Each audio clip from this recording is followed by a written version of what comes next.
অসহায় ও অসমর্থ মানুষকে বিনামূল্যে আইনগত সহায়তা দিতে প্রস্তুত আছে সরকার।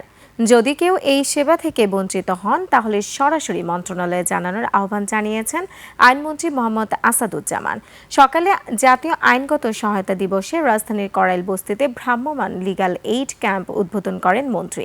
এ সময় তিনি বলেন, কেউ অবিচারের শিকার হয়ে আইনজীবী নিয়োগ করতে না পারলে হটলাইন নম্বরে কল দিয়ে সহায়তা চাইলে তা পাওয়া যাবে। এদিকে উদ্বোধনী অনুষ্ঠানের মঞ্চ থেকে করাইল বস্তির 2 নারীকে আইনি পরামর্শ দেন আইনমন্ত্রী। জার্মান সরকারের আর্থিক সহায়তায় গরিব অসহায় মানুষের দোরগোড়ায় আইনি সেবা পৌঁছে দিতেই এমন উদ্যোগ। আপনি আইনগত সহায়তার জন্য যাবেন 16699 এই নাম্বার একটা ফোন করবেন। তারপরে আপনার দায়িত্ব হলো শুধুমাত্র তাদেরকে সহযোগিতা করা, কিন্তু কোনো পয়সা এখানে দিতে হবে না।